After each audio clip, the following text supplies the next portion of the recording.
Կարծում եմ 20 տարեկանի համար ամենակարևորը հնարավորությունների ընձեռնումն է եւ հենց քաղաքականությունը շատ ժամանակ դրանով է պայմանավորված, երբ ասում են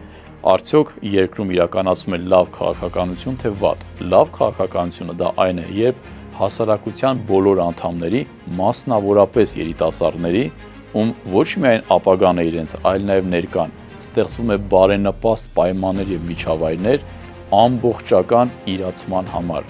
Եթե երիտասարդը չի կարողանում իրացվել սեփական հողում եւ երկրում, ապա նա անպայման բռնելու է գաղթի ճանապարհ, որպեսզի կարողանա ինքն իրեն իրացնել։ Եվ հետեւաբար առանցքային պայման է, որ մենք կարողանանք ստեղծել այնպիսի իրավիճակ եւ միջավայր, որտեղ առաջին հերթին ոչ միայն երիտասարդը, այլ նաեւ բոլորը կկարողանան հնարավորինս իրացվել։